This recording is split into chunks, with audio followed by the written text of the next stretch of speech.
ସବୁଠୁ ବଡ଼ ଦୁଃଖର କଥା ହେଲା ଏଇଆ ଯେ ଆଜି ଜଣେ ଭାଇ ଆସିଛନ୍ତି ମୋ ପାଖକୁ ତାଙ୍କର ଦୁଃଖ କାହାଣୀ କହିବା ପାଇଁ। କାରଣ ତାଙ୍କର କାଲି ରାତିରେ ସବୁତକ ଡକୁମେଣ୍ଟ କୋଉଠି ହଜି ଯାଇଛି। ଚାଲନ୍ତୁ ଭାଇକି ପଚାରିବା କ'ଣ ହେଇଛି ଅସୁବିଧା। ତ ଭାଇ ନମସ୍କାର, କୋଉଠୁ ଆସିଛ? ଗାଁ ନାଁଟା ଆଗ କୁହ। ଦୁର୍ଗାପୁର ଘର। ଦୁର୍ଗାପୁର ଘର ନାଁଟା? ଶ୍ରୀପତି ଖିଲାର। ଶ୍ରୀପତି ଖିଲାର।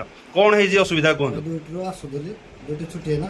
କେତେବେଳେ ଟାଇମ୍ କେତେବେଳେ ହବ? 8:40 ଖଣ୍ଡେ ହବ। 8:40 ବେଳକୁ ଫେରିଲା ବେଳକୁ କ'ଣ ହେଲା? ମାନେ ଆସୁଥିଲି ସ୍ପିଡରେ ଟିକେ ଆସୁଥିଲି, ବ୍ୟାଗଟି ମାନେ କାନ୍ଧରେ ଓଳେଇ ନଥିଲି, ସେ ବ୍ୟାଗଟି ପଛକରେ ରଖିଦେଇଥିଲି, ଗାଡ଼ି ପଛକରେ ଗଣ୍ଠେଇ ଦେଇଥିଲି। ତେଣୁକରି ସ୍ପିଡରେ ଆସିବା ଭିତରେ ସେ ବ୍ୟାଗଟି ଖସି ପଡ଼ିଲା। କ'ଣ ଡକୁମେଣ୍ଟ ସବୁ ଯାଇଛି?